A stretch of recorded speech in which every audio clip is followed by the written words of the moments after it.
give up. Don't give up. Fight forever. Don't give up. Fight forever. Don't give up. Fight forever. Fight forever and ever and ever and ever.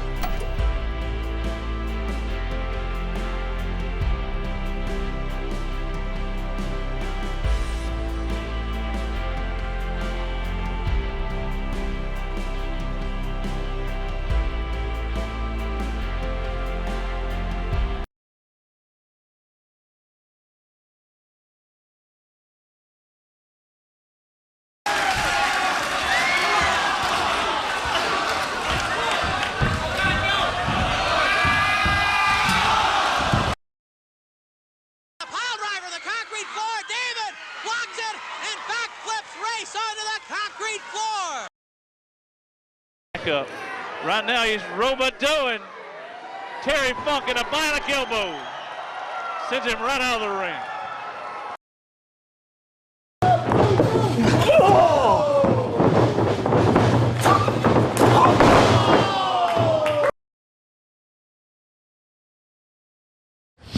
Well, first of all, I never finished the 9th grade, okay? And I left home, I was 15 years old. I've been on the road ever since. All my life, depending on myself, never depended on anybody. And I look at wrestling, what an education wrestling was. How you can manipulate people. Manipulate the boys. You can manipulate your wife. You manipulate anybody. You learn that through wrestling. When you're in a ring, you can make people sit at ringside, boring, because you get in the hole and you just stay there. You can make them scream, stand up. Some of them are even ready to come in the ring. Old ladies come at you. Here's an old lady never cussed in her life. Now she's sitting at ringside and she's cussing. Think of the power. To me, that's great power. That's really an eye-opener in my life. I said, wow, this is professional wrestling. Because there was nothing but bullshit from the beginning to the end. There's nothing real about it. Politics is basically the same way. I'm 61 years old. And I look at politics, every election, it's the same story. Just a different face, a different candidate. But it's the same story, over and over and over. And people buy it. Actually, the population of the whole entire world is stupid. And I don't mean that as an insult. I don't mean it, because I'm part of it. And how many times have I been stupid that I buy something on TV that don't work, and then I'm too shy to send it back? So somebody's gonna rip me off selling garbage. And then this still goes on. People buy. You know the old saying, a picture is worth 1,000 words. You know, here's this guy washing his house with his pressure washer. That was one of the gimmicks I bought on TV. It didn't work. You know, the thing was leaking, water was everywhere, you know. But back to wrestling. Wrestling is what educated me in life. Great education. You know, you learn to negotiate, because the promoter, a lot of them were crooks. You know, well, crooks. I say crooks. They were there to make a living. And if they can get you for a certain price, well, you're probably worth 5 times more. Well, if he can get you for 5 times less, as a businessman, he will. But wrestling teaches you a lot of how to manipulate people, how to handle people, how to do things. And throughout my life, I used that experience. And there's no replacement. I could have went to college. I could have finished high school, went on to college, and I would have never learned what I learned in wrestling. I know one business venture that you tried is you owned a car lot, I think, in the Charlotte area. How did some of the wrestling lessons you learned there apply to your business as a car lot owner? Well, again, I went into a business, I didn't know anything about it. And lucky I owned the land and the building, and I was successful. It was too much work. I was flying, and I was gone all the time. I didn't have time to run a car lot. I had somebody else running it. And eventually the guy had a heart attack, couldn't work there anymore. And it was too much work for me, so I leased it. at least the building. But it was an education. You go into a business and you learn to deal with the public, you know. You ever heard a car salesman, if his lips are moving, he's lying? Well, that's basically politics. It's the same way politicians' lips are moving, he's lying. You know, the only time they ain't lying is when they're asleep. If the guy's laying on his back, he's asleep, he's not lying. You know, it's like stories in wrestling, you know. You play a story. Look at wrestling today, it's even 10 times better. Because the old-time promoters didn't have the foresight, I guess, to see what could be done with wrestling. Promoters used to say, oh, we can't do this, we can't do it. Well, push the envelope, push it. You know, they didn't want to do that. They always wanted to stay at the same, kind of the same level.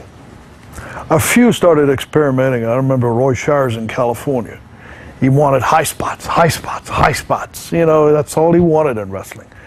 A lot of the other promoters say, he's going to fall. You know, he's going to fall on his butt. You know, he's not going to make it. People don't want to see that. Well, it turned out people wanted to see it, you know. I don't know if you know the history when he went to San Francisco. And, you know, Pat Patterson was there, and, you know, the guys made a fortune. It was a different type of wrestling, a lot of high spots. You know, and he used to tell the guys, I want 5 high spots, minimum, you know, stuff like that. The old time, you went to Florida, you know, and tell Eddie Graham that, and you know, he wouldn't have agreed with it. You know, Eddie Graham was different. He wanted some wrestling. You know, the more you wrestled, the better it was. That's why you had Briscoe, the Funks. You know, well, they could wrestle for an hour and never threw a punch, never kick, and people would be standing. And even today, you got people that never understood I was done. You know, never understood I was done. And I remember I imagine Funk Jr. and Briscoe probably my favorite matches to watch. You competed in wrestling for nearly 30 years. 30 years, yeah. Do you have a way? It's easy 30 years later to look back and say there's a right way and a wrong way of doing wrestling, but it sounds like you're pretty open-ended in that there's a lot of right ways to do it. Well, there's a lot of guys in any business that don't know what they're doing. They're just there. They're bodies. They're warm bodies. That's what a lot of promoters used to call them. That's a warm body. Just put it in the ring. You know, he's breathing, you know. And they just wanted a body. And there were some guys that had great bodies and couldn't function, couldn't wrestle. They couldn't walk without tripping over themselves. You look at the post office workers, you know. There was real matches with a gun, you know, boom, boom, boom, boom, boom, you know. Well, in wrestling, you had characters that didn't get along, and they got into it in the dressing room. But in the ring, no, I never seen. The only time I've seen real wrestling matches in the ring is I've seen a few where they would take a local guy and wrestle. You know, that was real because the guy had to beat him. You know, otherwise the wrestlers would have looked bad. You know, some local guy, tough guy, wanted to wrestle, and usually they did it before the matches started. So there was very few people in the audience, and hardly anybody ever seen it. And of course, the guy didn't stand a chance. You know. Of course, you walked in the dressing room and there was 20 guys there. There was probably 1 or 2 that just could wrestle. The rest couldn't wrestle, so they put it against the guy that could wrestle. You know, people didn't realize that out of 20 guys in the dressing room, 18 of them, the average guys in the street could beat them. You know, I mean, come on. I was going to ask you this story later, but there's a story floating around there that a couple of years ago you wrestled on an independent show in Fayetteville, and your opponent, I don't know if you just disagreed with him or I guess he was. It ended up, and you ended up breaking his nose, and a lot of people thought it was just because you didn't really like how he approached wrestling, or I guess how he approached your match. Do you remember anything specifically about that one? No. Well, in wrestling, you had guys that were considered stiff guys. You know, I probably belong in that club. You know, if you're going to hit somebody, hit them. And if you complain, you don't belong there. That was the old school of wrestling. Today it's not even necessary to do that. In the old days, there was a lot of places you went that the promoters loved that kind of wrestling, rough wrestling. You come out of the ring with a bloody nose. And I mean, not mangled and stuff, but, you know, so what? You got a bloody nose. And, you know, and you busted your head, or, you got a black eye once in a while. You know, I wrestled Ric Flair, and I split his chest. And it's a fact. I hit him so hard that his chest had about 5 or 6 places where it was split. He never complained. Well, okay, I'll give you an example. Then I wrestled, it was the Four Horsemen. This is a true story. I wrestled the Four Horsemen. Every one of them, Arn, never complained. I used to, we'd whack each other. I mean, we didn't try to bust each other's nose and cheat. But I'm talking about, almost as hard as we could in the chest. And I mean, just, nobody ever complained. And I wrestled, what's his name? Lex Luger. Well, Lex was a big guy, compared to me. Mm-hmm. Yeah, I was 230 pounds and 5'10" and a half, if I stayed on my toes maybe. No, 5'10", 5'10" and a half. 230 pounds. Yeah, Lex, I don't know, 6'3", 4", I don't know, I can't remember. The guy was about 260 pounds, 270, something like that. Anyway, big guy. Ex-football player, playing in Canada. I wrestled him. And one day, I wrestled him one time. And Crockett calls me in the office. This is a true story. Now, I don't know if this is Jimmy Crockett telling me this. Jimmy Crockett says, can't book you with Lex anymore. You hurt him. Well, that's incredible. That somebody would, I hurt him. The other 3 guys never complained. I remember one time I loosened Tully's tooth. I punched him in the mouth, and he either broke his tooth or chipped it or something, because I heard of it 20 times after that. Every time I run into him, you owe me a tooth, But that was wrestling, and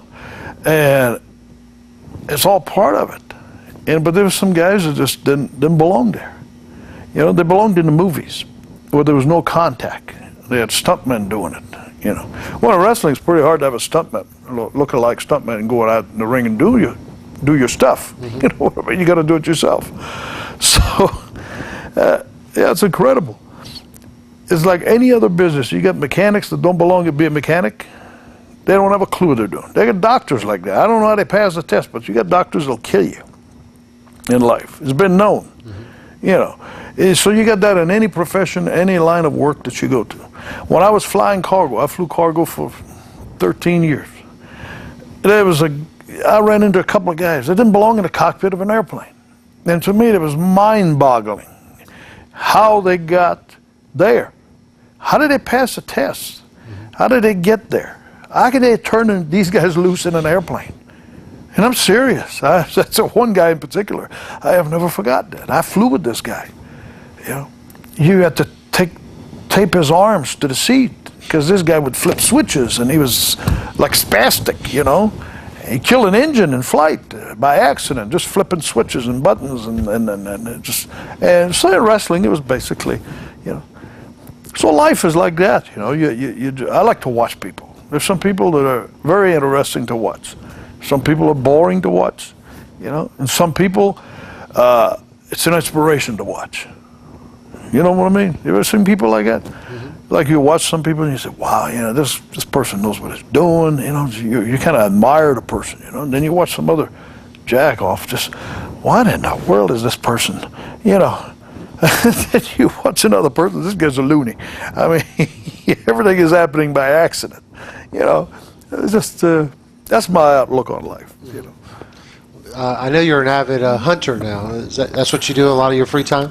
Oh, yeah. As a matter of fact, that's what I'm doing right now, turkey hunting.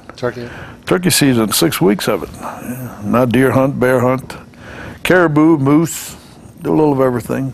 Yeah. Where do you travel for this hunting? Is it all pretty much in the southeast? Or Yeah, turkey hunt, I hunt a lot in Tennessee.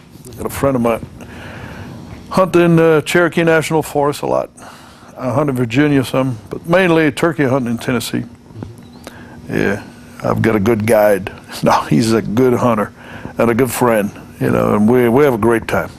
Being out in the outdoors, especially when you got friends doing it with you, it's the best place you want to be. Do you still fly planes? Yeah, I fly a couple of guys around, 3 guys around, a couple of days a week, 1 day a week, 2 days a week. Yeah, part-time job, which is fine. That's all I want. You know, and I can leave for a month if I want to. I don't have to. It's very convenient. You pick the days you work. You know, and sometimes I go for 5 weeks at a time. I'm gone. Got a fifth wheel, my 4-wheel 4x4 pickup truck, and you know I'm happy. That's the life, you know. But everybody's different. Some people say, "Hey, you go hunt for 5 weeks." Yeah, it is very peaceful. It's a very peaceful place to be in the mountains. I've sat there many, many mornings and see the sunrise, and the woods come alive, and you hear the birds, and you never know what you're going to see in the woods, you know. And you think, you do a lot of thinking. And I've sat there many times trying to figure, how can I stay here and never go back anywhere else, but here. I never come up with the right answer. I always got to go home. Got to pay somebody's bills, right? I always got to go home, you know. So, but yeah, it's been my life. In my other life, I must have been an Indian, you know, a real Native American. Living off the land. Living off the land. Yeah, it's good life. It's clean life. I want to back up a little bit. We'll not start the interview, but we'll continue the interview in the traditional fashion. Let's give some people some background of how you actually got involved in wrestling, because it went back to your days in Montreal. Yeah, I played hockey. I played hockey when I was probably 7 till about 13, 14, you know. And then I started wrestling. I was about 14. I went to this place and I was wrestling amateur. And then I saw this was a big facility. Then I saw there was a wrestling ring. Well, we wrestle on the mat, amateurs. And then there was a wrestling ring. And I boxed too. I was doing a little bit of everything. I was doing boxing. This place had all kinds of coaches. Boxing coach, judo, wrestling, you know. The place had everything. From weightlifting to... And so I kind of walked over to where the ring was. And I got to start talking to a couple of the guys. And they said, "You want to wrestle professional?" And I said, "I'd like to try." So I got in the ring, and they said, no, this is, you don't, I thought it was like amateur wrestling, you know, take down, you know. No, this is different, different rules. So they taught me how to work, you know. And I did that I liked it. And I kept going it was like 4 days a week. The wrestling was on Monday, Wednesday, Friday, I believe. And then the boxing was on Tuesday. It was the odd days, you know, because they couldn't have everything in one night, you know. I kept going to boxing. And then eventually down the road, I quit boxing completely. Just got involved with the wrestling. And then they booked the show about 6 months later in that place. You know, they upstairs, they had like a balcony, you know. They had a nice big ring. And they charged people. Actually, the whole thing was a church. The church was way above. This was in a basement. And the whole place was owned and run by a priest. Of course, the priest didn't have anything to do with the athletic department. Pat Gerard was, you ever heard of him? I don't know. His name was Pat Curry. He was a big star in England in the 50s. Because I went into his office and he had pictures all over the wall. Even with the Queen Elizabeth, one of the queens at the time in the 50s. He was a big name, big name, and he got deported, I believe, for drugs. Oh, really? Yeah, he got deported back to Canada. He lost everything, and he became religious, like we were talking earlier. You're thinking it's just a matter of time before you find religion here, isn't it? I don't know. It's inevitable. I haven't done anything bad that I want to repent. I'd do it all over again. That's the way I look at life. You know, I would do it all over again. I believe in a good Lord, and, you know, I believe in treating people the way you want to be treated, you know, because I think what goes around comes around. You know, you mistreat people, you're bad, it's going to come back. But, yeah, this guy taught me a lot. Because he didn't wrestle anymore, you know, he retired. When I met him, he was probably, I don't know, maybe 50 years old. Yeah, but you could tell the guy, he's probably a pretty tough guy, you know. He looked like a wrestler, you know. And he had quite a history. So he was kind of my coach to start, you know. There was a few other people that we probably would have heard of that were, I guess, in the same classes that you were taking, or no, not really. Nobody that I. Pat Patterson had went there earlier. Oh, it was earlier. The same place. Yeah. Pat is 3 or 4 years older than me, I think. Was Terry Garvin there too as well? No, Terry had went there even earlier than that. Oh, okay. Yeah. The place it was pretty well known. It produced quite a few wrestlers that came out of there. When I was there was I don't know, 25, 30 local guys there, maybe more than that. But most of them never went anywhere, you know. They're just local guys, and I hit the road. 17, I was in the States, you know. Did you come to the States because that's where the bookings were? Well, it was a way of escaping. I left home when I was 15, so, you know, I didn't get along with my parents. Later we did great, you know, but I was a hard-headed kid. Didn't want to go to school, you know, and today I'd be in trouble. But, you know, back in 1962, 61, 60, you know, it was totally different than what it is today. And I hit the road. I went to Boston because Boston was a place to learn. They didn't pay. You barely made enough to make a living. I mean, to make a living. You didn't make a living. You made enough to eat. Let's put it that way. You know. So you'd say you probably learned. I was like a Mexican is today, cheap labor. Right. But I didn't have to swim across the river. But you did have to cross the border. What were the border restrictions pretty lax back yeah, then? they called my. I can't remember. I had a problem one time, and I think they called my uncle. I gave a phone number, told him it was my dad because I had arranged it. You know, told him if I got a problem, just tell me my dad. And he was living in Boston? No, Montreal. Oh, he was, okay. So Yeah, once I crossed the border, that's when I went to the stateside. Yeah. I had, they were asking me why I was going to the States. But Tony Santos got my working permit, visa. Of course, I was hostage then. I was an hostage, you know. It's either that or go back home, you know, because he wouldn't let me work for anybody else under his papers, you know. So how long were you stuck in Boston? 1 year. Yeah, 1 year. $55 a week. Wow. $6, $7, $8 a matches, $10 a matches. What he would do is one night he'd give you 12, the next night he'd give you 7. He'd average it out 6 nights a week, $55. Yeah. So that's what I mean by having my bologna on the window sill. Because I had a room. I didn't have a refrigerator. So I put my bologna, it was wintertime, put the bologna on the window sill and bread, and sometimes I could afford the mustard. I make sandwiches. Yeah. Had barely enough to eat.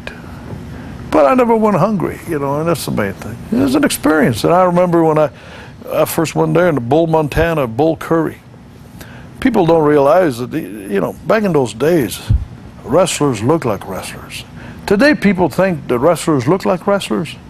No, they're bodybuilders. They don't look like wrestlers. Today, that's they perceive wrestlers to look that way. But the old timers were so much more impressive than these guys today, I think. I'm not demeaning anybody. I'm not insulting anyone. I'm just saying, I'll give you an example. If you were, say, at the Boston Garden or the Montreal Forum, and you walked into a dressing room, and you had, in one dressing room, you had Hans Schmidt. You ever heard of him? Kowalski, Don Leo Jonathan. These guys were 6'6", no steroids.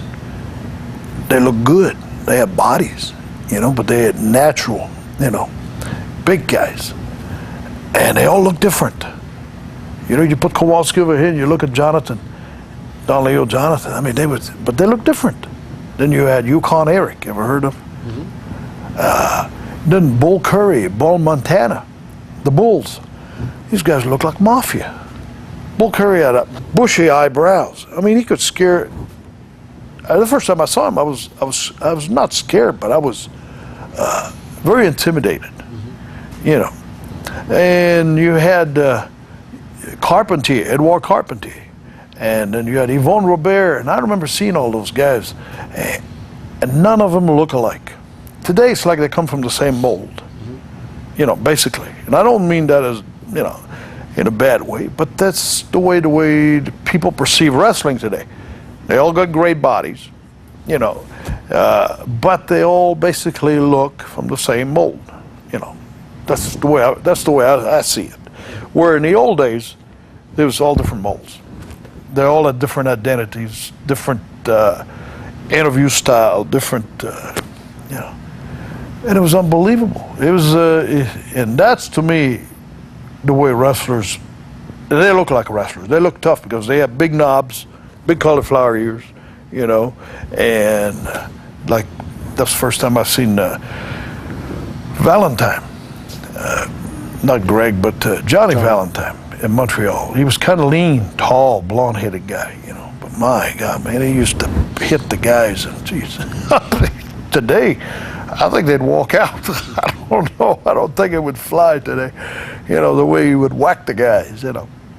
And Hans Schmidt would kick Edouard Carpentier, and 30 minutes later, he'd come back in the dressing room, and you could see shoelaces prints all over the chest.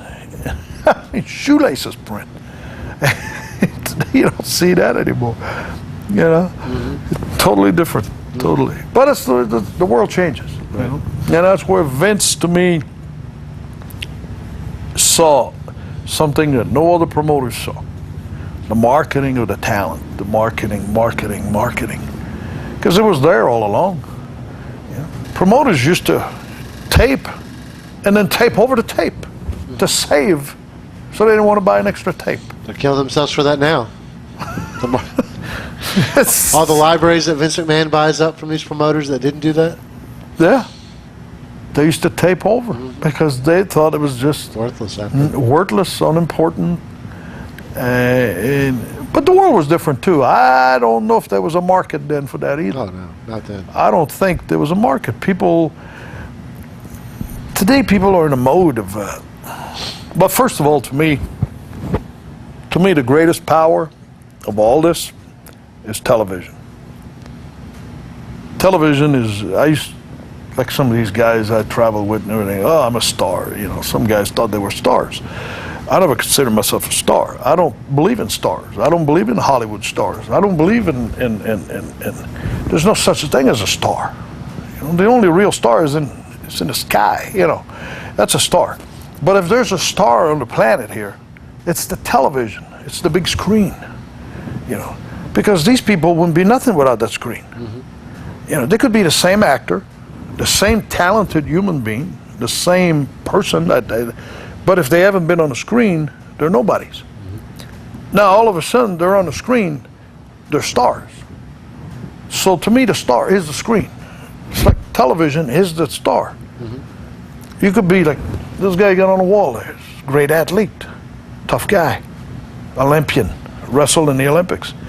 But if he would have never been on television, it would be a nobody. But being on television, it becomes big, and people fall. I don't know. There's not a human being I would deplace myself to go see, including the Pope. Because, not for disrespect, I don't mean to disrespect anybody when I say that. Simple reason, he puts his pants one leg at a time like I do. You know? And when he wakes up in the morning, he's got bad breath like most people do. You know, and if he doesn't shower, he's going to have BO. You know, and if he doesn't change clothes, you know, he's going to smell pretty bad. It's just like his movie stars, these beautiful broads on TV. You know, gorgeous. They paintbrush them, you know, make them look, you know, perfect. I guarantee when they get up in the morning, man, they're just like us. There's no difference. You know, they're all humans. We're all humans. You know, and people elevate people like, you know, And I've had people used to come to me and they look at me like, and I used to say, calm down, I'm just a guy, I'm just an average guy, because I happen to be on television. It doesn't make me any different than anybody else. But you probably were around a lot of people who it did change. Oh, some people who went totally to their heads. Totally to their heads. And I'm going, these people are in la land. Just come back on earth, man. This is reality. It's just to make believe. and people elevate people. And I still to this day, it's hard for me to understand elevating somebody like that. You may admire him. There's a lot of people I admire in the world. I admire Vince McMahon. To me, the guy is probably the guy I admire the most. He's like another guy, the guy at Microsoft, Bill Gates. Started from nothing. His dad'd be proud of him today. I think, But when you got somebody that have a vision and cash in on it and do what he's done, a lot of people hated him for what he did to wrestling. But he didn't do anything to wrestling. Even though some people think he hurt wrestling, I don't know, you might have heard that. Mm-hmm. People say, oh, he killed wrestling. He did this to wrestling. He did that to... No, wrestling did that to itself. Because I remember wrestling. I'll give you an example. Atlanta, Georgia Championship Wrestling. That's just an example. They've done that everywhere. I'm not picking on one place, but... And... Oh, they want good, solid wrestling, right? Good, solid wrestling. And then they put guys in the ring like the Mulkey Boys. You're trying to help wrestling? Wait a minute. Where are you going with this? You get two guys that don't even... I'm not degrading them. Those guys were real nice kids. Real nice kids. They were trying. They would have loved to have bodies and been able to make a lot of money in wrestling. But I didn't think they belonged there. Not if you want to protect the business. Mm-hmm. You had the McGuire twins in a ring. Any other sports? Do you see that in any other sports? No, because they're legitimate. If it was legitimate wrestling, the McGuire twins would have never been in a ring. They would have got killed. They would have got destroyed. You know what I mean? So in a way, they're trying to make people believe, and then by their actions, they were killing it. And now they blame Vince McMahon for doing the same thing to the wrestling. Well, Vince did it his way. He told people he didn't care. It was entertainment. And it is entertainment. It's always been entertainment. The only time it never was entertainment, it might be when it first started. Well, they didn't do much. They hang on to a hold for an hour, maybe in the early 1900s, during the time of Schmidt and all those guys, Don't give up. Don't give up. Fight forever. Don't give up. Fight forever. Don't give up. Fight forever. Fight forever and ever and ever and ever.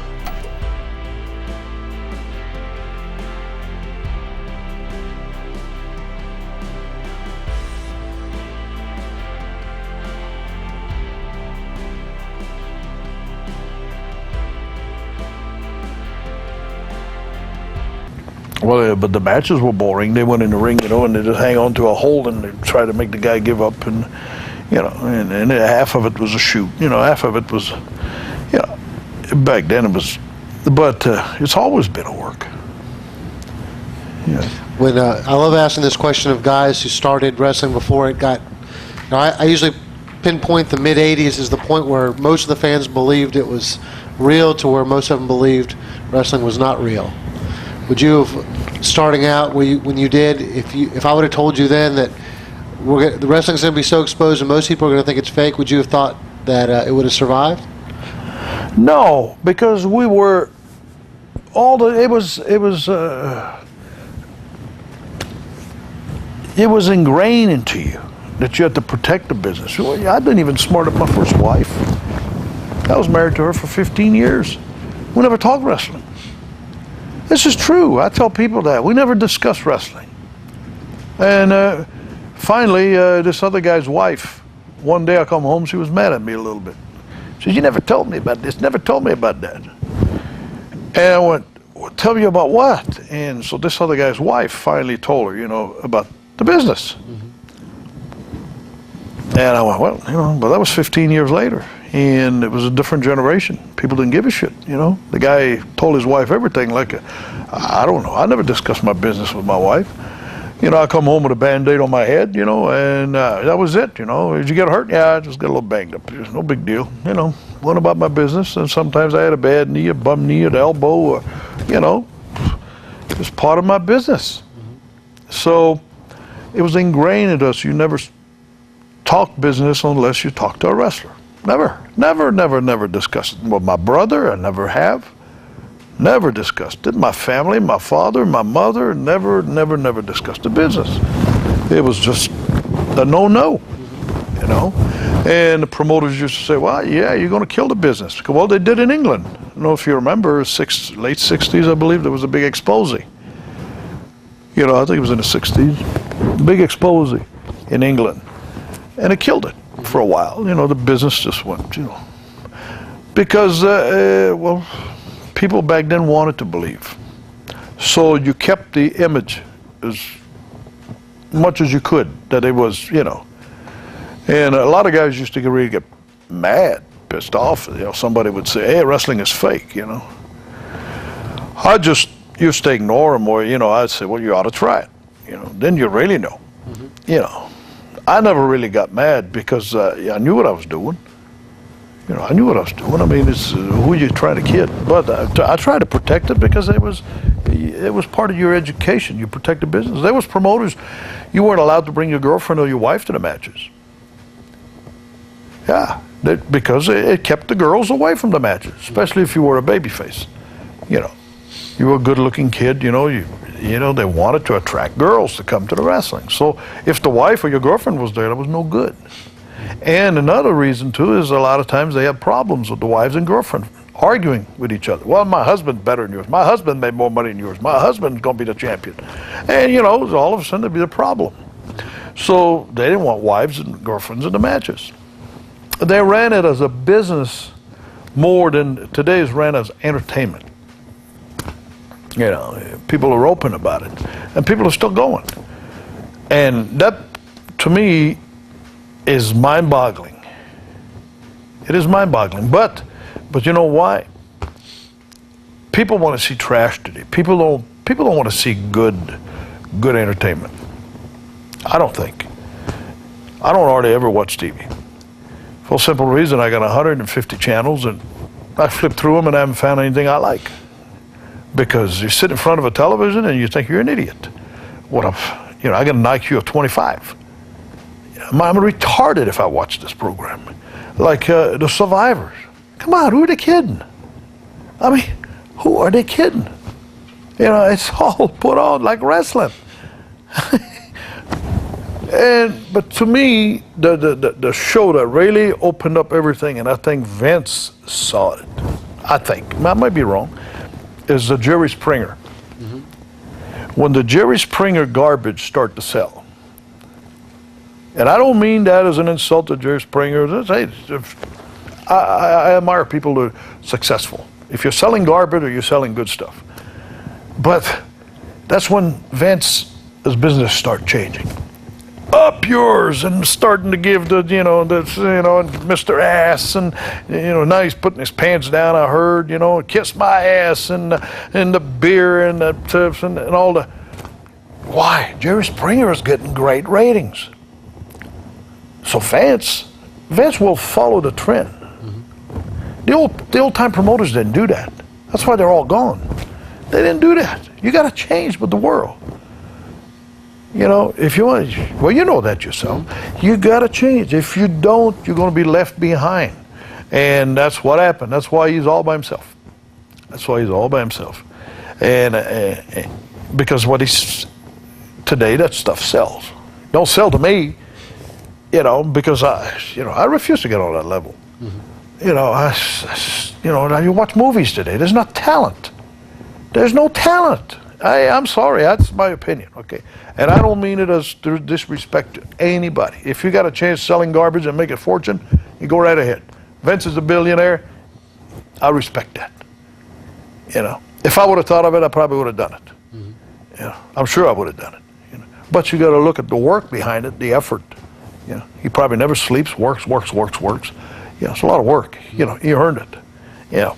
Anyway, and then you had Ted Turner that took over the WCW. It was an NWA then, and it's gone. Why? Because they didn't change. They try to copy, but you know, you can't compete with a genius. Mm-hmm. There was no genius in Atlanta. You know, they were all a bunch of dumbasses. Mm-hmm. Yeah, they were from the old school, and the old school is gone. You know, it's just like if we try to bring things from the 30s. It's gone. You know, all that stuff is gone. It's what's going to be 10 years from now, 20 years from now. It's going to change. And if Vince is around, Vince will change with it. And if all these other promoters, Vern and all those guys would have changed, but no, they were ingrained in the old things like I was. You know, because I always believe in the old way. Mm-hmm. You know, but it's not the right way. See, and if wrestling would have been like that when I started, I would have never been a wrestler. Never. Never. The simple reason, I can't sing, I can't dance, and I can't rock and roll. I can't. And I'm serious as heck. What they do, I can't do. Yeah. It's that simple. If wrestling would have been like that, what they do today, I can't. I could have never done, even in my prime. You know, I would have been totally in a business that I wouldn't have known what I'm doing. Mm-hmm. You know, in the old days, you depended on wrestling. We wrestled for 1 hour.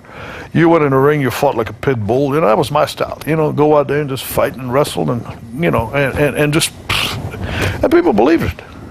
You know, people believed it because you made them believe. Mm-hmm. Yeah. And today, they don't believe in the wrestling, but they still go.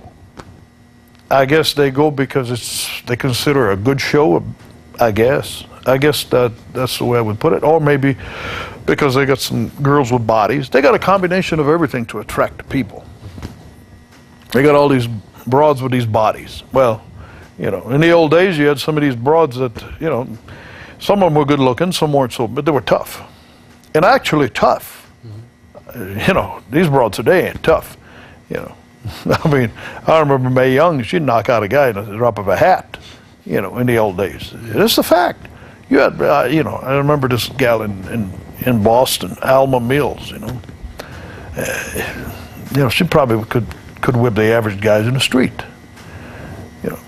And then you had some good-looking women in wrestling, you know, and they're pretty tough too. Moolah, you know, so Penny Banner. You had a lot of nice, good-looking women, but you had some that weren't so good-looking. But they weren't. I don't think they were selling as much the sex and the appeal as they are today. Mm-hmm. You know, and usually the good-looking girl was always the baby face. You know, and but it's different. What was your ticket out of the Boston area? Because you moved on down to the ticket out in Boston area. I wrote a letter to Leroy McGurk, and he answered my letter. He got my papers to work for. And I'd saved about $25 a train ticket. I got on a train. I went to Little Rock, Arkansas. And you know, back then too, there was another thing. You went to these territories. They call them territories. You know, there was like 30 different promoters. You had Florida, you had Georgia, you had North Carolina. You had all these different territories. Oklahoma, you had Texas, and you went to these different territories, and there was no young kids in the business. I went to Oklahoma, and I think Ron Reed, what's his name? Buddy Colt. His name was Ron Reed then. Buddy Colt had just left, I think. And he's a little bit older than me by 3-4 years maybe. He had left, and they were I came in, I guess, to replace him.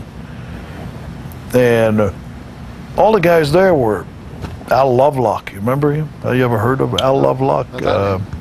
Anton the Ripper Leone. All those guys, they were all 45, 50, 48, 42, 40. They were all older guys. I was the only kid there. You know, today it's the opposite. You go into a dressing room and you got one old fart and then you got all young guys. You know, it's totally reverse. You know, where you were the only young guy in the dressing room. So another thing too is you wrestle guys that knew how to wrestle, that knew how to work. You knew what they were doing, so you learned. Today, who's teaching who? You're learning with a guy that don't have any more experience or got less than you. So he's not learning and you're not learning. You know, I've been to some of these shows, you know, and some are good, but there's some people that's just amazing. You know, you can't blame the guy. I mean, you have nobody to teach. You know, and then you got places that goes, well, I taught him. Well, the guy can't even wrestle himself. And then they try to do what's WWE is doing. You know, and it's not done right. You know, today they think because they do flips and they go on the top rope and they do all kinds of, you know, it's to me is I don't understand it. You know, but it's today's wrestling. Okay, you tell a guy to go in the ring and, you know, 30, 40 minutes with a hold and then have the people standing. It still can be done. You still can do that. You know, you still can go in the ring and make people believe that you're hurting somebody. I guarantee if I bring back guys, even some that are deceased, if it was possible to bring them back, put them in the ring. What today is people's understanding of wrestling, that they still would stand up and holler and scream and just with wrestling, without doing any of that stuff. You know, if you bring, for example, you ever seen Pat O'Connor, Buddy Rogers match? You didn't see no punches. Remember the title match? Chicago, biggest crowd ever, Comiskey Park. That's one of my favorite tape. It was a 2 out of 3. Buddy Rogers beat Pat O'Connor that night. And it was 103,000, I think, the gate. That was 1961, I believe. It was unbelievable business in Comiskey Park. You know, probably what, $5 ringside? I don't even know. But, you know, and you watch the match. Nobody threw a punch. They threw forearms. Everything was legal. People were standing. This is like Briscoe and Funk. These guys could go in the ring for 1 hour. These guys can't go 2 minutes without kicking or punching, because they never learn anything else. I'm not talking bad against the guys today, because if nobody teaches you, you're not going to learn. So you got a guy, who's teaching who? Well, one guy, you know, teaches what he knows, and it's about like the other guy knows. So they're on the same level, so they're not going to get any better. But in the old days, you step in the ring with a guy who's been in the business 15 years, 20 years, and the guy, the promoter said, oh, we go 20 minutes. Well, 20 minutes. You know, and you never did the same thing. You know, you just wrestle. You learn to wrestle because you were wrestling with a guy, and you know, and it rubs off on you. You learn. You told me off camera before we started this interview that you started a wrestling school at one point. You closed it down after 3 months. Tell us. I just didn't have the patience, and I didn't want to rip people off. I could have very simply taken their money. I thought by starting a school, I had a couple of little ads. I had a building I rented. Actually, I didn't rent it. I was behind the gym that I was working out in Pineville, and the guy let me use it, and I taught him how to wrestle. And I started getting some guys there, and you know, they were like 140 pounds, 30 pounds, 5'6", 5'4", 35 years old. The guy's not going to get any bigger. You know, I remember one case, a guy shows up with his mother. She had the money. I forgot what it was. I think it was $500 I charged, you know. And then I can't remember the deal, but it's like $500 deposit. She came in, she had the money. And she was hoping for a great career for her son. And I just had to sit down and tell this lady, and she still didn't understand it. She got kind of mad at me, I think, for not taking the money and taking the kid and teaching him how to wrestle. You know, well, they were expecting to be taught how to wrestle and go somewhere and make money. Mom, you can't tell somebody like that, yeah, you're going to go to WWE and you're going to make money, you know, unless maybe the guy has one leg, you know. But that was just a passing thing. You know what I mean? Yeah. Vince can use people but this guy just didn't have, and there was quite a few like that. And they kept showing up, and finally, and the guys didn't want to do this, didn't want to do that. I used to tell them, you know, you go in the ring 5 minutes and you're out of breath. When you come in here in the morning, once you warm up, once you do 50, 100 squats, you know, do 25, 30, 40 push-ups, 50 push-ups. That's not asking much. We used to do hundreds of push-ups, you know, and getting conditioned. You know, that's number one. That's one thing I always. That's why a lot of guys that made money in wrestling were very well conditioned, because we had to go an hour. I remember wrestling Flair 1 hour in the afternoon, then we'd go at night, wrestle another hour in another town somewhere. 2 hours. And sometimes we'd ask for an extra 15 minutes. These guys couldn't last 50. You know a lot of guys that could do an hour? Non-stop? My longest match was 2 hours and 40 minutes. Yeah, in 1965 or 6 in Nordby, Ontario, Canada. I wrestled a hangman in a no time limit Texas death match. We wrestled 2 hours and 40 minutes. Got in the ring at 10 o'clock, and we got out of the ring. It was after 12:30. It was almost 1:15. People were coming to the matches by 11:30 because they were on the news giving the results of the matches. It was a small town, about 60, 70,000 people. They were giving the results at 11:30 news. And they said, well, we can't give you the result of the main event because they're still in the ring wrestling. So all the neighborhood would come to the matches. Of course, the doors were open. They weren't selling no more tickets. You know, so people started coming in. We wrestled till 1:45. Yeah. So a lot of the early memories people have of you is teaming up with Terry Garvin. That was at the beginning. We didn't wrestle very much together. The first 5 years, maybe 6 years. Whose idea was it to team you guys up as brothers? I think we went to I can't remember. We teamed up in, I think it was Alabama. Mobile, Alabama, I believe. Mobile, Alabama. And then we went to North Bay, Ontario. It was just a summer place. We wrestled there. In the wintertime, we'd go to the south. We'd go to Florida, go back to Canada in the summer. And then we came here, I think, first time in '68. Well, we went to Florida quite a bit in the wintertime. It was perfect, you know. And then, because up in Canada, we couldn't wrestle in the wintertime up there because the ice hockey arena, they were taken for hockey. So you wrestle in Canada from probably May till the last week of September, middle of October. Then we head south. We did that for like 5 years. You know. I read in some other interviews that you guys weren't even that close. I mean, it was just kind of a business tag team. We're totally different. You know, Terry had his own lifestyle, and I had my own lifestyle. And Terry was not an outdoor person. I was always fishing and hunting, and you know, it was business. We traveled the roads together, you know, and we'll come back to town. He went his way, I went my way, and you know, and then I think the last time we teamed up was in the '70s. We split up for a while. I remembered Mr. Crockett Sr. I think it was in '68. Mr. Crockett took me aside one time and he said, if you ever go on your own, as a single in wrestling, call me. He liked me. He liked the way I wrestle, I guess. He was a very nice fella. Very honest, very nice. And in I want to say 72, I gave him a call, and he brought me in. It was the year that Thunderbolt Patterson came to Charlotte.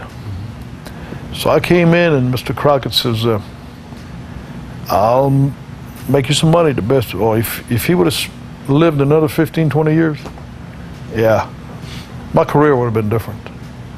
Probably even better. Yeah. Oh, yeah. He really liked the way I wrestled, because he told me many times. He says, you're going to go along. I was a kid. I was just, 1972. Was I 27 years old? Yeah.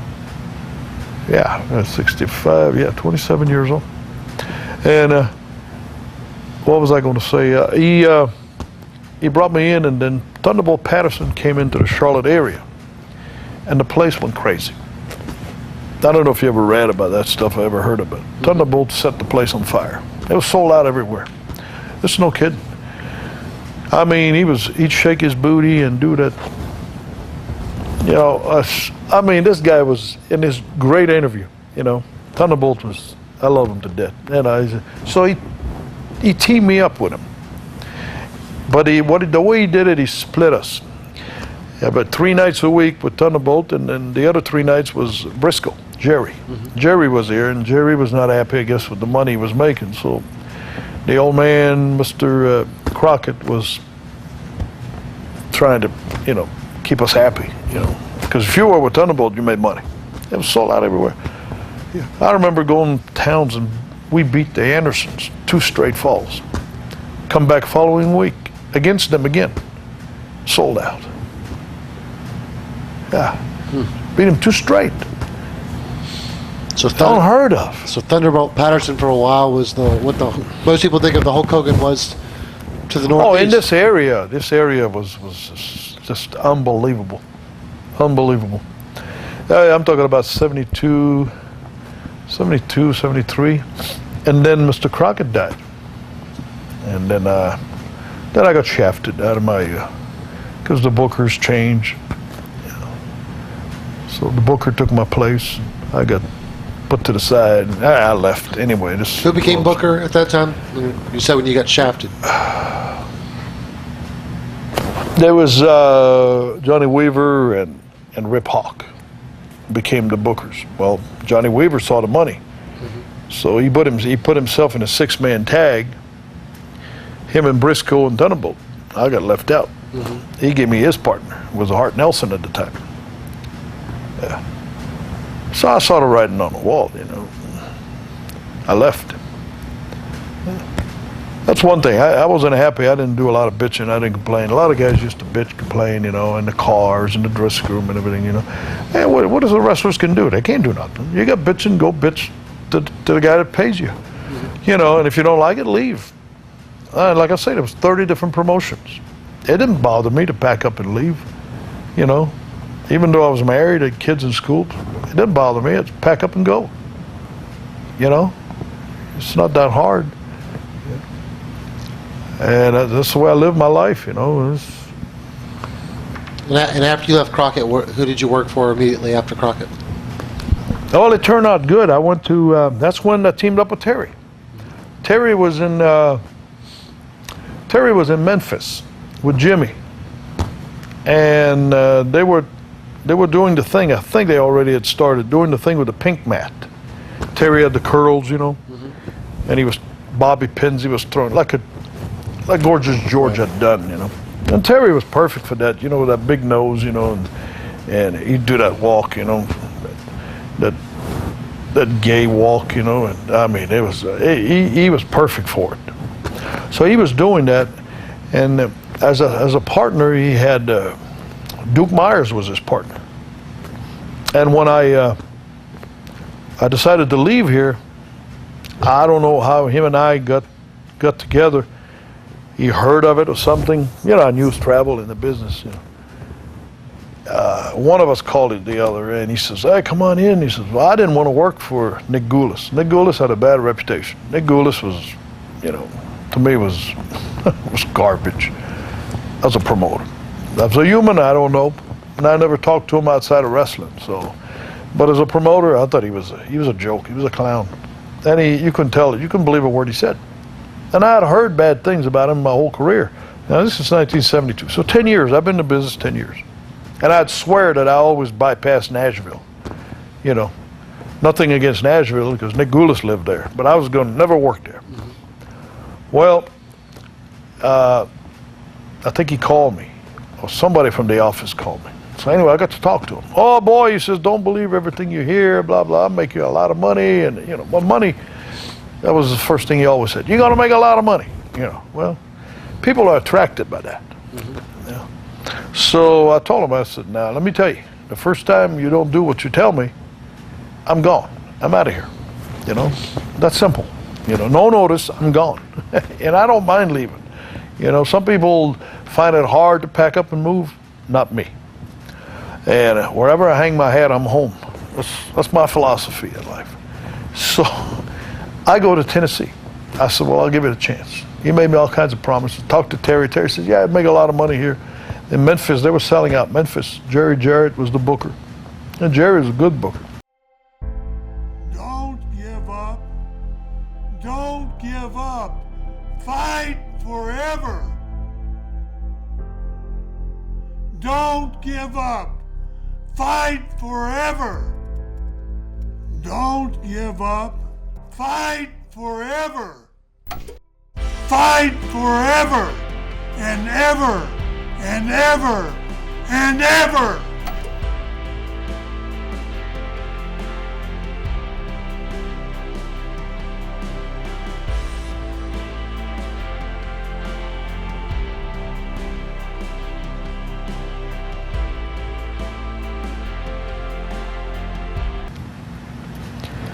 Well, I get to Nashville the very first day. And I go to the office, and I walk in, and I was booked in Birmingham on Monday. Memphis was Monday too, but they didn't want me to go to Memphis. Terry was there. They were going to ease Duke Myers out, and I was going to slide in, you know, as the third partner. Well, his partner, and Jimmy was the manager. So I'm going to go to Birmingham for the first few weeks. I get in the office, and Mrs. Christine Jarrett gives me a bag, a brown bag. And she says, Mr. Goulas said you have to wear this tonight in Birmingham. And I opened the bag, and there's a white mask and a white outfit. They want me to be a medic. And I said, ma'am, with all due respect, I said, you tell Dick Goulas he can wear this, he can be the medic. I'm out of here. I was going to be partners with Don Duffy. Mm-hmm. Don Duffy was a medic, so they wanted a team. So I threw the bag, or give it to her, whatever, I can't remember, and walked out. And I was almost across the street in my car when Danny Dusek, which was working in the office at the time, came running out. Oh, no, don't. You don't have to. He says, you don't have to wear that tonight. You don't have to wear that. I said, fine. But I says, you've already tried. Already tried the first time. I hadn't been in the office 2 minutes. Here I am. I'm going to wear a mask. I said, nah, I ain't wearing no mask. You know? So, you see, because if you do it, you're done. Yep. Never get back. Yeah. So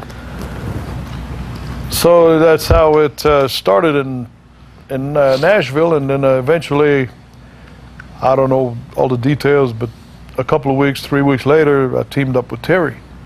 I think they hurt Duke Myers or did something where I came in, replaced as his. So they had a brother team. And we worked against, we sold out every Monday. Every Monday. Every single Monday, Memphis was sold out. It was in 1973. I remember that I guess I went into 73, the middle of 73 or beginning of 73. I can't remember exactly. But it was, and I remember we worked with Fargo. Mm-hmm. Jackie Fargo was a big name in Memphis. Jerry Jarrett was the booker.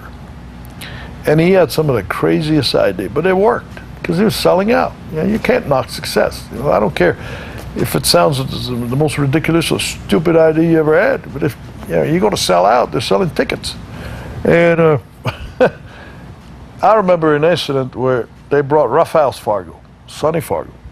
Roughhouse Fargo was supposedly a nut out of the nut house. They would release him once a month and once a year. It was Jackie's brother, and Jackie would take him around, for a week or two in the summer. What it was his vacation time. He had a job here in North Carolina, and his vacation was 2 weeks. They bring him to Memphis. Said he got released from the mental institution for a couple of weeks in the care of his brother. Well, we didn't know anything about this.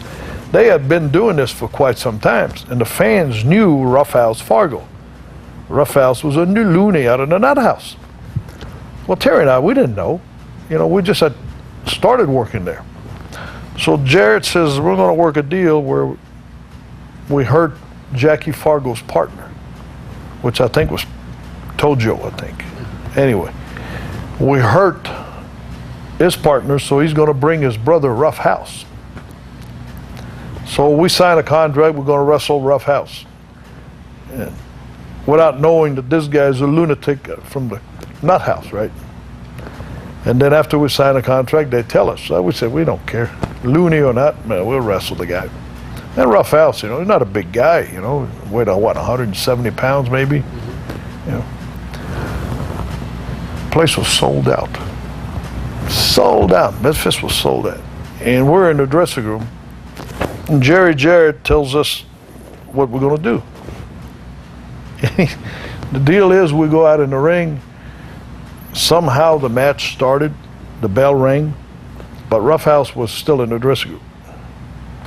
Terry had still his robe on. You know, he had his robe, you know. He looked like a real douchebag. That's where this, you know, I call him douchebag. Look at the guy, Zazu Pitts. Remember the old Zazu Pitts in the movies? He's in the ring with these big curls, strutting around. And the bell rang just to make it official, the match had started. And Rough House comes running to the ring. He jumps on the apron of the ring, leaps into the ring, and goes, ah! Just screaming and scratching his head and just waving his hand. And Terry faints. Goes in spiral, you know, just with his robe on. Just like you see in a movie, a woman fainting, you know. So he tells us that in the dressing room, and I said, and that's the end of the match. There's no match. And I said, this is a joke. I thought it was a joke till it happened. Because, you know, you got to give a match to these people. You got to do something. To send them home without a match, I said, they're going to kill the place. You know, there won't be nobody here next week. Because there was a good payoff. The place was jam-packed. Till we went into the ring, I still thought that Terry, Jimmy, and all the other guys were in on the joke. You know, and they were ribbing me. You know, something else was going to happen. And we went into the ring, and that's exactly what happened. Terry fainted, and we lost the match. On a feint. And I said, my God, there goes our payoff. The check's going to be about 10 cents next week. And sold out again. We had a return. He stretched it 1 week, you know, just to stretch it, get more out of it. People really wanted to see that. And we had a pink mat. Terry would insist on a pink mat. They put a mat just for us, you know, and Jimmy would spray it, you know, pink mat. And the pink mat did it. I mean, the pink mat would really get people pissed off. Did the other boys know about Terry's, you know, lifestyle? Oh yeah, Terry was wide open. He didn't give a shit. So back then it wasn't a big deal to people. No. Nobody gave a shit. I mean, excuse the word, but I mean, nobody cared. You know, he had his own. He didn't bother the guys. You know, he didn't bother the guys. He had his own lifestyle. He was like a guy that likes women. You know, if there was women wrestlers in it, he didn't bother them. You know, he just go to bars wherever he went. You know. No, it was like there was quite a few guys that were gay in the business. You know, and most all the boys, they were open with it. They know used to. Do they rib him more because of it, or? No, he used to rib the guys. He used to rib the guys more. Oh, Terry was a big ribber. Oh, he never stopped. Oh, never stopped. He was ribbing all the time. You know, but the guys didn't care. He never bothered them. You know, as far as sex, you know, I mean, he was not interested. Another thing too, this misconception about gay people. I've known a lot of gay people, and I don't care about their lifestyle. It's not my lifestyle, but who cares? You know, but they're not after a guy my age or your age, a 40-year-old guy. They're after younger guys. They're just like guys. They want young broads. You know, they want young women. You know, that's what I understood. You know, he never looked for an old guy. You know, he was always looking for a guy that was 19, 20, you know, 18, 19, you know. But some I know a couple of guys, they had their own lifestyle. They had their own, I don't know who was the wife, but they had they lived as a couple. Yeah, but you get that in any business. And usually that was they kept it to themselves. You didn't talk about it. You know something, but what am I going to talk about? Hey, did you have a good time with your boyfriend last night? Just doesn't come up.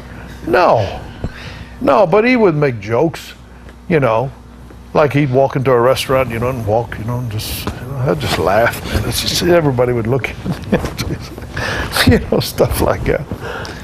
Another area that you had a lot of success with was in Georgia. Yeah, Georgia. Oh, you had good talent there, very good talent, and I had chemistry with about 3 or 4 of the guys. Me and Jake the Snake. I made money there. Ole was the promoter, and Ole's. I wish there would have been more promoters like him. More of them. You always had a lot of success when Ole was a booker in the area. He liked your style. Yeah. Well, I wrestled with Ole against him and partners with him. Right. I was partners with him in Florida. And Ole liked that rough stuff, and go out there and you want something, earn it, In the old day, we went out there. We didn't. It was not a shoot, but you want my arm, you're going to work for it. I'm not going to give you my arm, So you have to fight, and people see that. People see that. That's the problem today. These guys want to be. I've had guys come to me and they say, "Hey, brother, they barely squeeze your finger." Oh, what are you? Jeez, you a man?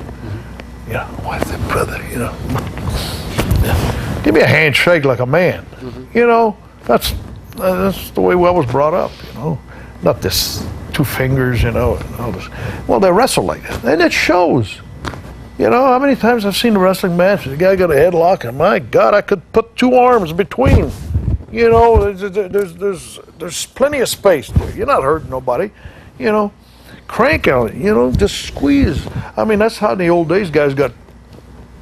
Cauliflower ears. From elbows and headlocks, and because they were tight. You didn't see no air in between. Today, you see a lot of that. And there's no pain, no gain. That's the way the business it was in the old days. A little bit of pain, man. I mean, not where you couldn't work the next night, but you come back, your chest was red, you had marks. You had, you've been in a fight. That was a work, but you've been in a scrap. And people can tell that. People sit there, especially people sit at ringside. They watch that. They see the guy that puts the most effort. And the guy that goes out there and is barely like dancing, he locks up, and he's loose, and there's no effort. When you put an effort, your muscles tense up. You can see muscles in your legs and your back and your arms, right? If you just go out there and you relax, there is no effort. It's the same thing as getting on a stage and you just sing, or you go out there and like a Tina Turner. She was my favorite. I love that woman. What a dancer. I mean, what a singer, performer. You see her sweating. You ever see her work? Elvis was the same thing. Like some of these entertainers, the effort and the energy they put behind all that. Well, wrestling the same way. Same way. Yeah. And I guarantee Tina Turner, if she wouldn't have been, energetic, her success would have been half. Her success would have been half. I think, because it added to it. She had great talent, great legs. I still dream about her. Just kidding. She's still got great legs, even at her age now. Oh, yes. I've seen her not long ago on TV. Yeah. Was wrestling in Georgia had national television different than any other place you'd been at up to that point? Well, they was on a cable. It was a novelty. Well, we were going places where that's when you started to get exposed. Well, before, if you didn't leave Florida, well, the only ones that knew about you was the magazines. You weren't known all over the country. So you could wrestle 5 years in Florida and then have another career somewhere else for another 5 years. You were brand new. You had exposure through the magazine, but it was not much. And then what Georgia did as a cable, it really started exposing you all across, all over. And of course, not everybody had the cable, but you started being known all over. all over the United States, and they had, at one time, they had what great ratings they had. Georgia Championship Wrestling, as a matter of fact, I think they had 3 hours because of the ratings. They started with 1 hour, and the ratings were so good that they wanted 3 hours of it. As a matter of fact, I read somewhere or heard that is what made Ted Turner, or helped make him, was the ratings on Georgia Championship Wrestling when he first started. That's how hot the thing was. Do you remember your match with the Road Warriors coming in? We had talked about before bringing in some of these muscle guys, and you had to work with them to compensate for their lack of ability. You remember wrestling them in Georgia? Oh, yeah. Me and Jerry Oates beat them in Columbus, the title. But it was hard. It was hard, but it was worth the effort. Well, we had to do a lot of work. You know, they were green. They didn't know what they were strong guys and dangerous, you know. I mean, big guys. You know, so you have to be careful, you know, because they can do stuff and hurt you without even trying. And so we had to work around, you know, around the stuff. But they were good guys. Hawk and Animal, you know, they were good guys.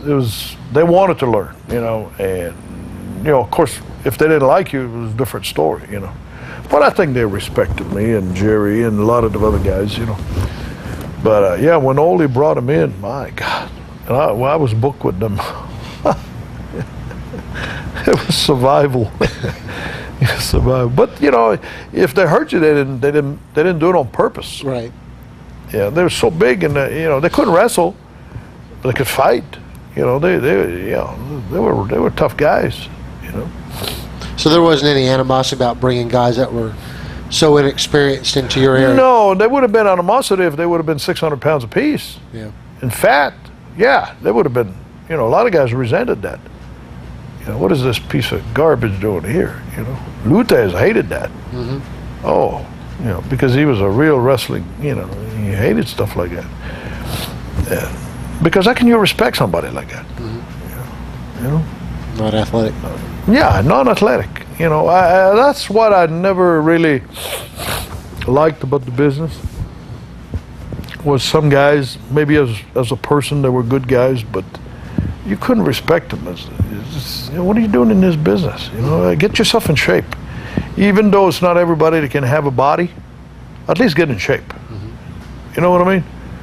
And then you get respect. You know, I started in this business, you know, and it didn't take me long to realize, you know, I was handicapped. I mean, very much handicapped. I didn't speak English. I came to the States, man, I ate hot dogs and hamburgers for 6 months, you know. I didn't speak a word of English. Well, 10 words that I knew, they were all bad. I couldn't use them. I got slapped if I used them. It's a fact. You know, the first thing you learn when you learn a language is your friends teach you bad words. Right, oh yeah. And I know that because I went into a restaurant one time and the guy says, repeat, blah, blah, blah. So I told that to the waitress and her eyes got this big and I knew I said the wrong thing. You know, so after that I didn't want to repeat anything. So when you started wrestling in Boston, you didn't speak any English No, at that point? didn't speak English. Wow. How many years did it take? And all my ancestors are English. Yeah. All my ancestors are English, Scottish, Irish. But I was raised in Quebec. Right. I was born in Montreal, raised 600 miles in a place called Cap des Rosiers, and it's totally French. You know, most of the people who watch this are going to be Americans, so they don't understand the geography of Canada. Montreal and Quebec aren't that far apart. Montreal, you can get along real good in English. When you start going into the northern Quebec, northeast Quebec, and you know, there's hardly any English. Right. You know. And so my dad didn't speak English. My mom didn't speak English. The last one in my family that could speak English was my grandmother. You know, and they had dropped it over generations. They came and moved to Gaspé, you know, 600 miles from Montreal. There was no in people, so they just spoke French. You think they would have kept speaking English at home, you know, and handed it down. It's good to know two languages. But I had to learn English. So that was a handicap when it came to interviews, you know, which is a big part of wrestling. You know, a lot of guys made nothing but money with their mouth. Yep. They couldn't wrestle a lick. They wrestled with their mouth. You know, made people believe they was going to kill Godzilla and King Kong, and you know, And the other thing I had is I'm short and I was small. You get guys that start at 6'4" and 280 pounds and can talk. He's got a hell of a start. He probably can go through make a fortune without even never learning how to wrestle. He's got it. He's got the body. He's got the size. He's tall. He can talk. The rest is, if he learns that, then he'll be even better. So the way to make it up was to stay in shape. And I worked out with a lot of guys who knew how to wrestle. Not that I'm a tough guy. I can take care of myself. I never back down from a fight, and if I had to, And but by being able to go in the ring and wrestle, and even with some of the big guys, and just go in there and you got to make yourself look good. If people don't believe you can beat anybody, you're not going to draw anything. You were around, I think, Georgia Championship Wrestling when Vince bought the time slot. Do you remember any specifics about that? Yeah, I think it's when I left. That's the summer of '85. I think I went to Canada. I think I was gone. I went to Canada that summer of '85, and I had a big grudge. Jimmy and I had a big grudge with the Rougeau brothers. Oh, we made what a summer! Probably the best summer I've had in my whole entire life. Yeah. So even though it was a short period, the pay was really good up in Canada in the summer. Oh, we sold out everywhere we went. Everywhere. It was unbelievable. There's just, and everything was by accident. It was totally an accident. And it's funny how life works. I was in the States, I was gone all my life. And my mother had an operation. And she wasn't doing too well. She lived another 18 years after that. But I've been gone all those years, and I decided, well, I'm gonna go spend the summer with my folks in Montreal. And in summertime, there was a campground with a lake. It was real nice, out of the city, So I figured I'll go spend some time. I've been gone since I was 15. Well, I've been home once a year, but living at home, spending time with them for 3-4 months, So I came to Montreal, and Dino Bravo and Gino Brito were the promoters. So I called the office and I said, listen, if you can use me 1 day a week, 2 days a week, no spending money. That way I'm on vacation, doesn't cost me anything. Plus I can write off the trip on my taxes, because I'm there as business, even though I only work once a week. So anyway, it was convenient. So I called. Oh, yeah, great. Well, Jimmy was in Minnesota, and we never kept in touch. Never have. Even today, I haven't seen him in, I don't know, I can't remember the last time. His wife was from Nordby, Ontario, which is 350 miles from Montreal. But he wanted to go spend the summer, she wanted to go spend the summer with her parents in Nordby. So Jimmy said, well, maybe I can get booked in Montreal, write the trip, my taxes, pick up some spending money, it's only 350 miles, go for a couple of shots, come back to Nordby. Without even talking, we're doing the same thing. So Gino and Dino, they put 2 and 2 together. They said, hey, we can use these guys. Because him and I had never teamed up there. Never. As a matter of fact, in your hometown, you never do good. I had wrestled a little bit years and years ago, very short period, in and out. And because they don't want local guys. Well, they booked it. Well, they talked to the Rougeaus, Raymond and Jacques. Well, their father and their uncles were big name in Montreal, probably bigger than Hulk Hogan. I mean, huge. Like, you ever heard of Yvon Robert? He was a god up there. In the 50s, Carpentier, Yvon Robert, these guys were. So they decide that they're going to put the Garvins against the Rougeaus. And Precious is the valet, the manager.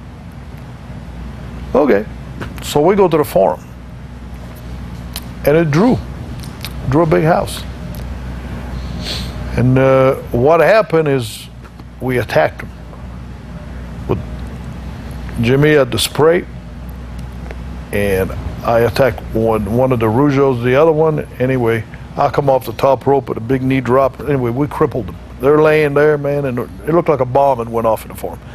Well, the dad, which is at the time was probably 60 years old, was sitting at ringside. Retired, He's a big guy, Jacques Senior, real nice fella. Tall, probably 6'5", 6'6", big tall guy. He jumped in the ring to help his sons. Well, I put the boots to him and came off the top rope and knee dropped him across the throat about 2 or 3 times. And anyway, all 3 of them are laying there, man. People are dumbfounded. These guys are the superstars, and here they are laying there like, just like a bomb had went off in the forum.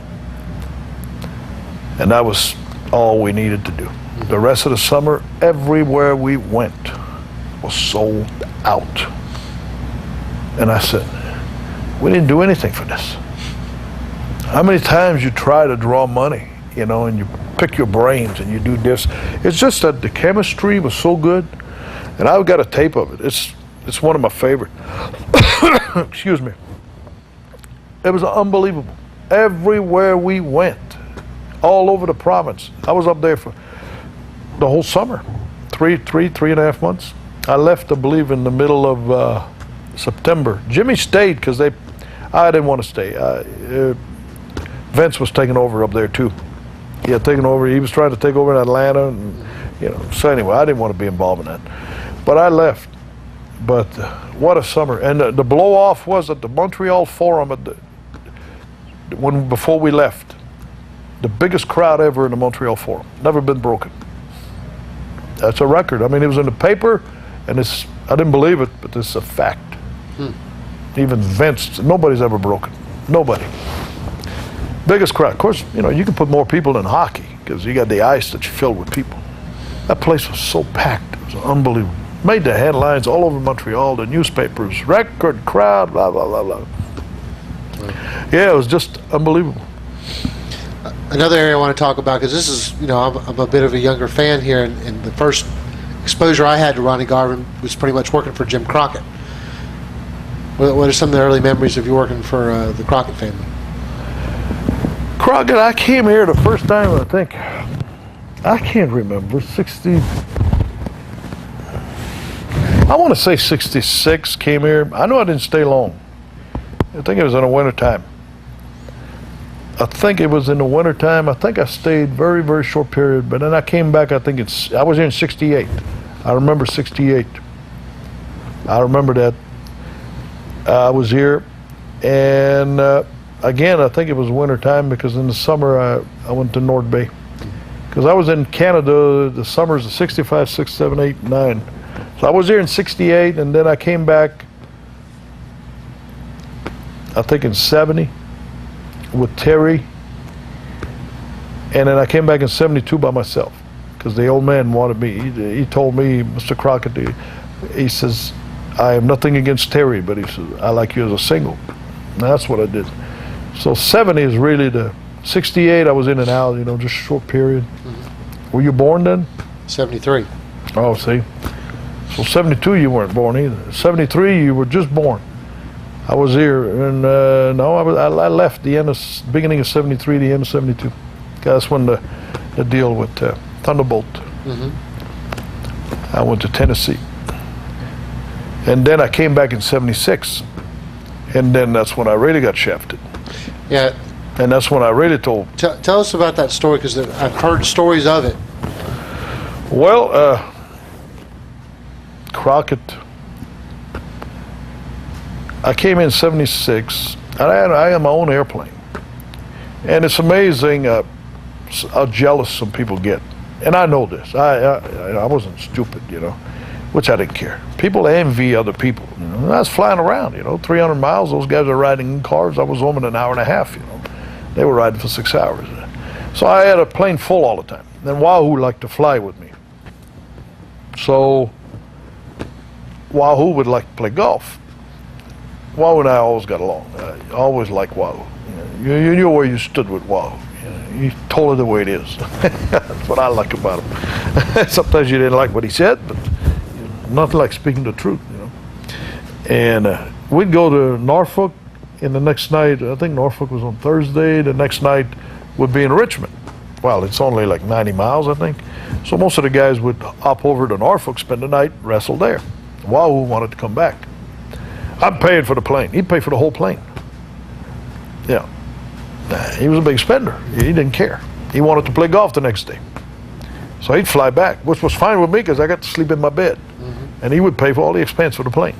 Was it that much more? I mean, obviously today it's ridiculously expensive to fly a plane, but Well, it was expensive then yeah, compared to what we were making. yeah. Yeah. But I always had the full, the seats were always full, so, you know, didn't cost me anything. And so we come back home. And I know it created a lot of, you know, a lot of guys, you know, you could sense that. You know. So, and then I had this girl picked me up at the airport quite a few times, and then I heard she was with the booker, the booker's girl or something, I don't know. So that probably created some heat. And then we had the scuffle with me and Conway, Tiger Conway, with the Poffos in Colombia. I don't know if you ever heard about that, but anyway, there was a little fight outside the ring there. It was a real fight. And so anyway, there was a lot of heat. And so I figured, well, I was partners with Tiger a little bit too, and Nelson Royal. So I decided, well, it's time to leave. I had wrestled with Greg Gagne in Atlanta 3 or 4 times earlier, you know, like in '74, I think. And he always told me, man, he says, if you ever make it to Minneapolis, man, you'll make some money. Well, I kind of knew I'd make money because I'd be wrestling him a lot. You know, so you wrestle the son of the owner, and You'll be in a good spot. yeah. So I said, well, maybe it's time to go to Minnesota. I always try to stay away from the north because I didn't like the north because of the weather. Yeah. But I figured, hey, money, you know. So I called. Oh yeah, man, we got a spot for you. So I got booked just like that, you know. I mean, you know, I didn't need it. They knew what you know. Didn't need to send a resume, you know. So I was nice enough. I give Crockett 3 weeks notice, I think, you know, instead of 2. I said 3 weeks, you know. But I told him, I says, hey, you're not going to beat me on no television. In the house shows, I don't care. You know, beat me every night, I don't give a shit. You know. Well, first week went by. Then they called me in the office. They conned me. George Scott was the booker. And George says, you know, he says, we'd like you to do a job for Angelo Mosca on TV. And by the way, doing a job is you lose. In case some people don't know that. So I figured, you know, Angelo's 300-pound guy, ex-football player. Why not? Just trying to be nice. I should have said, hell no, you don't walk out, you know. But I liked Angelo, you know, and I figured, yeah, this guy's 300 pounds, man, you know. He's an athlete, you know, he played football, he's a big old rough, tough guy, you know. Okay, we went to Raleigh, and we wrestled for 20 minutes, man. He made me look like you know, man, I took the whole match, and then he beat me. And about another 4 or 5 days went by, and then I heard something. I didn't believe it at first. Angelo, that was a week later, Angelo was going to Minneapolis, and he sent the tape to Minneapolis. He was going a week before me, or 2 weeks before me, and he sent a tape beating somebody. They played it up there, didn't even look at the tape. They just thought it was a job guy, you know, just, you know. So I called up there and I canceled. Oh, it's not going to hurt you. I said, cancel. I'm not coming. And then I went to the office and I told them off, you know, and I said, I'm out of here. And Crockett said, don't burn your bridges. I said, I'm not burning my bridge. I'm blowing up the son of a bitch. And I never thought I'd be back. Never. If somebody would have told me that in 1987 I would have been the world's champion in Jim Crockett's office, I would have betted anything I own. Yeah. You just never know what happens, you know. down the road. So I went home. I said, I'm not finishing my week's notice. I'm gone. Y'all kiss my hoo-hoo, So even Wahoo came to the house. Oh man, finished the week, blah, blah, blah, blah. Well, the motivation, Wahoo, is because he wanted me to fly with, And the office probably, yeah. And I said, no, I'm gone. I left and that's when I went to Knoxville. Did very well in Knoxville. I had 4.5, 5 years, what a run. Great. I heard a story, and it may not be of Knoxville, that a promoter screwed you over on some pay, and then you went on the local TV show and kind of exposed the business just to hurt the promoter to get even with him. No, we didn't really do that. But was that Knoxville? Yeah, you seem to Yeah, we were going to expose it, but we never showed it. We went to a TV station, and all four of us, and we made a tape. That was Plan B, but we never used it. So it's just giving you some leverage. Yeah, there was Malenko, Roop, Orton, myself. Malenko, Roop, Orton, and Ron Wright. Yeah, we went to the studio in the middle of the night, did a tape. Yeah, we called it Plan B. Plan B. I could go on and on and on, man. I probably could talk for 25 hours. I got more stuff. I mean, it's amazing. The more you talk, the more you remember. You start. Oh, well, there's so much happens in 30 years. Yep. 30 years. I mean, I remember in North Bay, the career. 5 summers. Those are the greatest summers you could ever have. Greatest summers. I got stories from North Bay, man. It's just, it was great times. It was great times. I'd do my life all over again the same. I wouldn't change anything. But tell us I always said I was the luckiest person, But the simple, you know why I was so lucky? Because I have never done anything I didn't like. And that's why it's hard for me to understand people that complain all the time. Leave. Do something else. You know what I mean? Mm-hmm. If you're unhappy one day, you've lost that day. 2 days, 3 days, 5 years, you've lost everything. Leave. Find something else. Do something else. They hate their boss. Just leave. You're not going to change the boss. You're not going to change the company you work for. And wrestling was the same thing. There was guys that were miserable every night in the dressing room. There were guys, man, they were down all the time. And you get that in every business. They're never happy. They make 10 grand a week, they're not happy. They make 20, they're not happy. They make nothing, if they don't make nothing, but leave. Mm-hmm. I never understood that part about humans just think there's nothing else.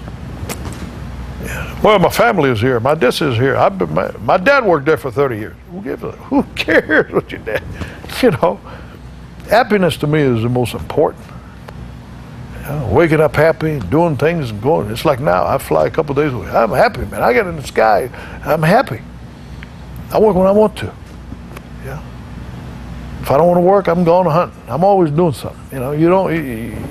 You sit idling, you get old. Mm-hmm. You sit idle, you just get old. I think you age faster. You're stressed, you age faster. Yeah. To me, stress is, you got total control of it. You got total control of your stress. You have stress, get rid of it. I call it the elimination, the process of elimination. You lined up the problems and you start at the top and you go zoom, zoom, zoom. If it takes you a week to eliminate the first one, but you work at it, eliminate every one of them until there's 0. It's like you see people that are pissed off at people all the time. Well, don't pay it, don't even visit them, don't call them, don't associate with them. You have control of all your friends, your activity, from the time you get up to the time you go to bed. That's why I don't watch TV. TV tells you how to live your life. And I'm going, I don't need nobody to tell me how to live my life. I'm happier than these people. I guarantee I'm happier than Dr. Phil. I would bet anything in the world. This guy is nothing. He's not a success. He's a failure in life. He's a success now. Because Oprah Winfrey put him where he's at. And he's cashing in on these poor idiots that's got all these problems. Right? I mean, all these people go to Dr. Phil. Dr. Phil ain't nothing. Dr. Phil has nothing. You know, the guy has, to me, he's a failure. He's not a failure at the moment because somebody else put him in a situation that he's ripping off people. He's cashing in on that same thing as wrestling, politics. There we go back again. Preachers are successful. Why? Because there's so many people afraid to die. Why are you afraid to die? I'm 61 years old. I've had 61 years to get ready. I'm going near the end of my life. You mean I'm not smart enough to understand that? There's somebody on the planet not smart enough to understand that you're going, you know, once you pass middle age, you're going towards the end. You know, when you're born, actually when you're born, you're dying from the time you're born. It might take 75 years, but you're going towards death. Some people never realize that. They need these shrinks. They need therapy. Why? What does people need therapy for? Why don't they look in the mirror and talk to themselves? Am I happy? What's my problem? Make a list. Start writing. Have a tape recorder. Whatever. You know, fix your own life. You don't need somebody to do that. This same thing as saving money. There's people that couldn't care less about saving money. They make 10,000, they'll blow 10 grand. They make 100 grand, they'll blow 100 grand. Go figure, you know, and then they get old and they're unhappy. Well, they're unhappy because they created all of it. My dad always said, you make the bed you lay in. If it's not comfortable, who made it? You know, we do every day. People in relationships, man, they're just, you know, they're so confused. It's nothing really confusing if you stop and use your, you know, what the good Lord give you. You know? To me, the most prevailing thing in life, common sense. And I think they quit making that. Yeah, because people depend on all these little trinkets now. The computer thinks for them. This thinks for them. That thinks for them. I refuse to go along with that.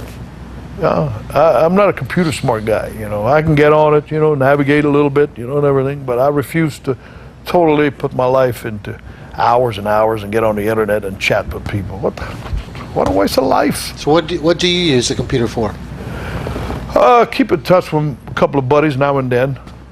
You know, when I need something, I needed car parts the other day. I got a heck of a price on it. You know, it took me forever to get to it, but I found it. You know, if I need to check the weather, you know. But I don't spend much time on it. Very little. Very, very, very little. Because, you know, people, and I say that because that's why people are out of shape. They're not exercising. They're not doing anything. They're sitting for hours at a computer. You know, and even my poor kid. You know, my kid. I tell him, I said, you know, it's like you go to a store, and an article costs $1.08. Okay, try that next time. I do it on purpose too, especially when they're young, behind the cash register. They just come out of high school, some of them college. Supposed to be smart. $1.08. I give them $1.25. Some don't know how much change I got coming. You mess them up. Yeah. If they don't look on the cash register, what the change is, they can't figure it out for themselves. If you don't give them the right amount, man, I'll tell you what, you throw them for a loop. I mean, it's amazing. Yeah. With the space limitations we have, we're not going to be able to cover everything about your career, but I do want to, just so we don't forget about it, because a lot of people will be disappointed if we didn't get your words about it. You had probably the peak of your careers. You had a victory over Ric Flair, and you held the most important belt in wrestling. Can you just give us some of your memories of that time? Well, it was good. It was it was business, you know, and the only reason it happened is because I know Dusty was against it, you know. Dusty was the booker, and Flair liked to work with me. You know, I like to work with him because the guy he's good. He was in good shape. You know, you could go, you know, you didn't have to worry about the guy blowing up, and I mean, what he did looked good, and he was, I always liked Rick. Rick was, and he liked me, and we had chemistry together. You know, they had good matches. What was the rationale of? Because it was a short title run, and it was kind of unexpected. Well, I would have been longer. As Dusty made sure that it didn't happen longer than that. I didn't even get a return match. Right. And that's automatic. Anywhere I've been in the business 30 years. Anywhere you went, the two guys that wrestled for the belt, they had rematches all around, all the cities. Never had one. Never had one. You know, so everything was. The booker had a lot to do with the business. But it's like a script in a movie. If I'm the writer and I write you out of the script, you're out of a job. I don't care how good of an actor you are, how good you've been written off. You know, so or they kill you. You know, so yeah, that's what happened. Had you heard the comments that Ric Flair put in the book about the title run? No. He had mentioned that they really liked you chasing him, but once you got it, the fans they didn't like it anymore because they like to see you chase him, but they didn't like you as the champion. They just well, because Dusty made sure of that. See, once I won the belt, I didn't wrestle for a month. Didn't want me to defend the title. So what are you going to do? You know, you're the champion. You're supposed to defend the title. See, everything is controlled with a pen. Sure. You know, so, you know. So this was a case Dusty's ego, and he didn't want somebody else maybe. Well, I'll tell you what. If they weren't interested, I'll tell you why. I'll explain something to you. And I didn't care because I knew the end of my career was coming, and I was gone. You know, I didn't need the business. A lot of guys need the business because they're broke. You know, they need it. They need to suck to the promoter. You know, they need to. You know, because that's the way it is. I mean, I'm stating the facts. And after that, I'll tell you what happened. I didn't get a return match, so I just sat back and I waited, and to see what happened. So Dusty says, you know, in the way he talks, you know, you're gonna knock out the dream. He says, well, he's done dreamed up some because I beat all the 4 horsemen, every one of them. I fought all 4 of them, you know, and Dusty never has. So I knew that Dusty's ego was, yeah. Well, that was the problem back then, is having a booker that wrestled. Booker should have never wrestled. Never involved himself. You know, just use the talent. That's why Vince is successful. You know, all these main stars, he's not, you know, he's not the one involved. He has involved himself, you know, but it took a long, long time. And he puts himself out of it. So anyway, he comes up with this great idea. Well, I won 2 titles, maybe 3, in Baltimore. Baltimore was my town. I was over, man. Shit, I'd walk in that place, man, I was like a god in there. So he's going to have me knock him out in Baltimore. I'm a babyface. He wants me to knock him out. Oh, he says, you'll fight your way out of the ring. People will be so mad. It's going to backfire. No, man, the dream. You're going to knock the dream out. Well, okay. I'm like, I never argue. What have I got to lose? Well, when we go to Baltimore, what happened is he put a bounty on him. Okay? What's his name? Gary Hart was the manager. So he's going to put me partners with Perez. Remember Perez? And Gary Hart's going to be the manager. And we're going to wrestle Dusty. You see that? I beat the 4 horsemen. Now, Dusty beating me alone is not enough. He don't want to beat just me that I beat the 4 horsemen. He wants to beat me, Perez, and Gary Hart. So now it's going to make me a Superman. It's going to make him a Superman. You follow me? Yeah, you follow the picture? Okay, so we go there, and he had Gary Hart put a bounty on him, and nobody knew who was going to collect the bounty. $5,000. And I forgot who he wrestled. But the match was over, or near over, anyway. I walked to the ring. People didn't know why I was walking to the ring, and I tapped him on the shoulder, and when he turned around, I knocked him out. And he lay there for 10 minutes. People cheered. 30% maybe booed. There's some people booed, but 70% cheered. I knew it didn't get over. You know, they didn't give a shit about him. You know, but see, the ego, he thought, I guess, I don't know. But you know, when you stand back and you look, And I'm not saying anything bad against Dusty. That was he had the pen and he did what he wanted. And personally, I couldn't care less. But I'm not stupid, you know. I see things, you know. I observe, I watch, and I said, well, what the hell? You know, that's what he's going to do. You know, so there's no more money for me here. You follow me? I should have had 15, 20 returns in all the major cities.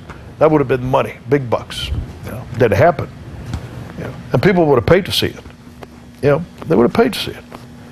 So what happened is, after that happened, I walked to we were booked, I think, somewhere, going somewhere to Atlanta for TV or something. I got on the airplane and I shook hands with all the guys, and I showed up at the airport just for that, the private plane. I shook guys with the guys that was in the airplane. There was 2 planes. And I said, boys, I'll see you. Don't know when, but I'll see you all somewhere. They thought I was joking. I walked off the plane, went home. That was the last. And Dusty went on TV, and you can check, I'm sure they got tapes of it. He said he beat me up in a bar.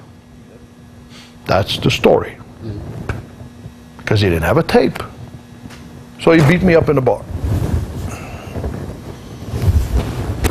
Yeah, and that was the end. That was the end. I never went back to NWA after that.